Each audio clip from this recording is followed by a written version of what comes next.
footsteps of my King. In terms of some of the hot topic conversation, women pastors versus women preachers, we're seeing everything always kind of goes to the fringes and the extremes. Always, yeah. Right?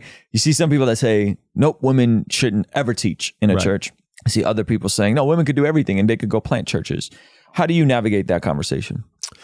I mean, to me, the Bible is fairly clear. With the qualifications of an elder, it doesn't give qualifications for a female elder, and we know that Paul said that the woman should not usurp the authority over the man. So to me, it boils down to who's the spiritual head. And I think women serve in all capacities, incredible gift to the body. I mean, we would not be a church without them. Leading prayer meetings, incredible. But when you're talking about the spiritual oversight and the man has to submit underneath the woman, that's where I think it's not, that's where the word complementarian comes from. You complement each other. Doesn't mean better than. Yes. It means I'm going to go before and possibly die for or give my life for or guard, because that's how God designed me. And the woman should not usurp that spiritual authority. I shouldn't sit underneath her spiritual covering. So that's where it gets confusing. And I don't know why they use the word like a woman pastor, because the pastor in the Greek means the bishop, overseer, elder, underneath, and there's people underneath them, men. So I just think they get a little bit loosey-goosey with that word pastor, whether women's director, women's oversight. But and that's why I think there's a lot of confusion. Even if you talk to, I've got friends in the Foursquare who have women pastors at their churches, but they would agree that, they can't be, the senior pastor over men. But when we use the word pastor, we mean over this group of women. So I think it just gets confusing, because that term normally means you're going to think men are underneath their spiritual covering. But then I've met, boy, oh boy, how many incredible women missionaries who planted churches in Colombia or Africa, and they were the pastor. And so I think it's not the rule the exception doesn't make it the rule. And God will use whoever, whenever, but the ideal, the design is for the man to lead in the area of spiritual covering of the church or the family. It sounds like what I'm hearing you say is yes to women functioning in whatever ministry gifting they have.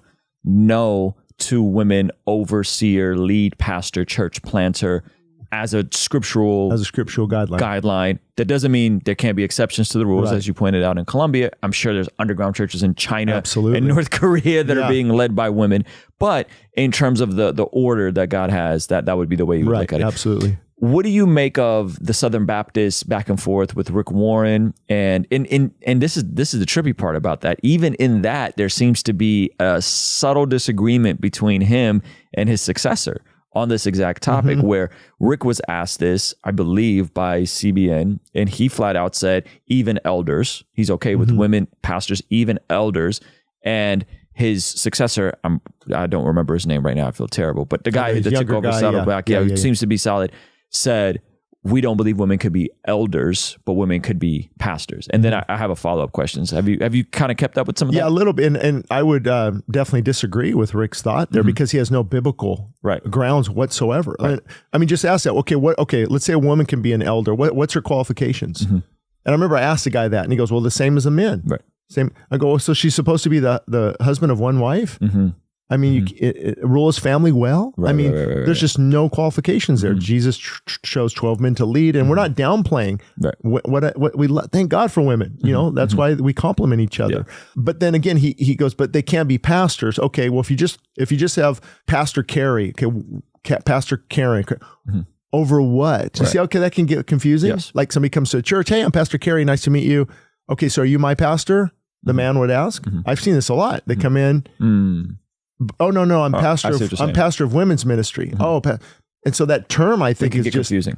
Yeah. Why use the term? Why use the term pastor? If you look up the Greek meaning of it, overseer, bishop, elder, the spiritual covering of the church is that pastor. Yeah. Now there's pastoral roles. Yes. Maybe that's what they're saying. I think this would actually come down, if I were to be completely honest, I think this would actually come down to a denominational slant or like theological vineyard.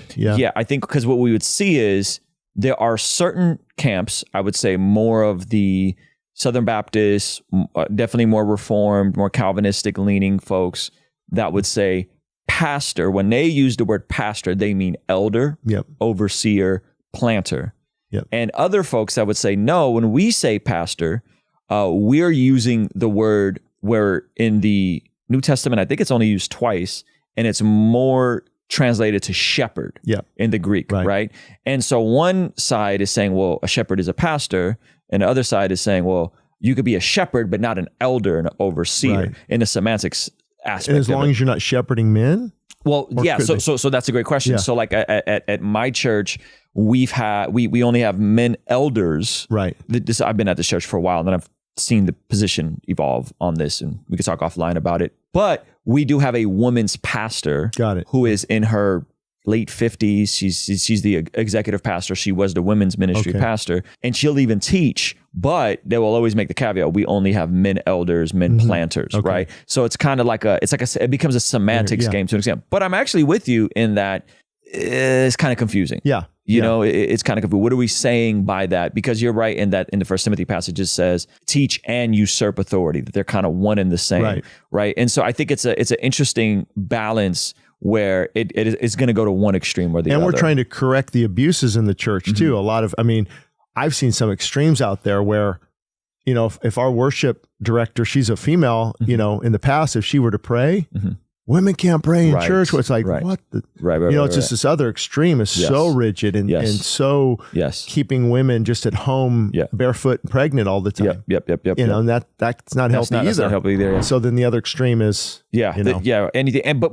I'm listening to you. It sounds like you would be okay with a woman using her teaching gift. Oh yeah, for sure. Okay. Yeah. What about with men in the room in a conference? Well, it depends on, you know, if she is... Like, would you guys ever have Jackie Hill Perry come preach? Jackie Hill Perry is not a pastor. She's not ordained to be a pastor, but she'll teach on Sunday mornings with men in the audience. I'm not sure if you know. Yeah, I'd probably talk with our elders because I don't want to get so rigid to where, you know, you can't allow anything. But I think the context of Paul is their spiritual authority and that's a good point. Can a woman ever teach a man? Like, can my mom teach me?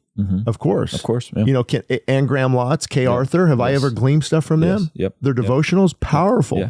One lady, I sent a video out of this Pentecostal woman preacher, Vera, I think her name is, and fire, unbelievable, anointed message. So I think women should use their gift, preaching, teaching, but it does to where now if they're at the pulpit, now they're opening God's word, now they're teaching the men there versus are they sharing their story about testimony and the power of God versus are they actually going to teach the word of God systematically, you know, if it's just a one-time thing. So I think it's hard to put I would say blanket. Like our women's pastor or executive pastor is more of like a spiritual mom to me. Exactly. In the sense that, she's definitely taught me some things. And the reason why I'm doing a lot of this is because she helped me transition off staff when I was at the church. It was like, I think, you know, you need to be courageous and go and do your own thing, you know? And it was really cool. And even in a dynamic, her husband is very masculine, definitely the head of the relationship, you know? So it's an interesting dynamic that they have. But I see what you're saying in terms of how it could be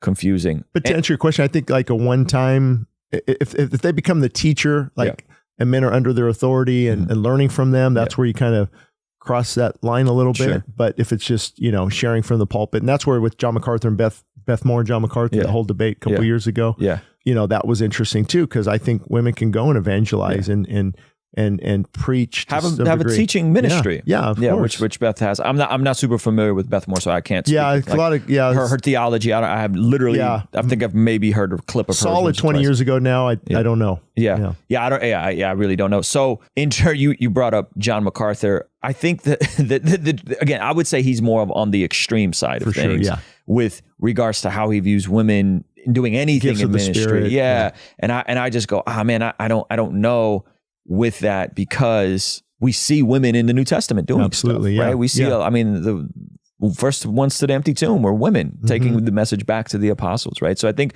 we see God uniquely using women. There's obviously the Aquila and Priscilla, there's Phoebe. We don't know the specific roles of what they were doing, but there definitely seems to be an extreme with some of the folks on the Reformed end of the spectrum. And I don't really know how to reconcile that for them, you know? You can't, because it's that the women should not, I don't allow women to teach in church or pray, you know? And so that's pretty, but if you just think this through a little bit, you know, pray in what setting, teach in what setting, of course they're, they're counseling, they're teaching, they've got incredible gifts that God has given them. But to me, the whole context is usurping the authority over the man. Yeah. And as long as that's not happening, I think there's some freedom there. Yeah. No, that's good.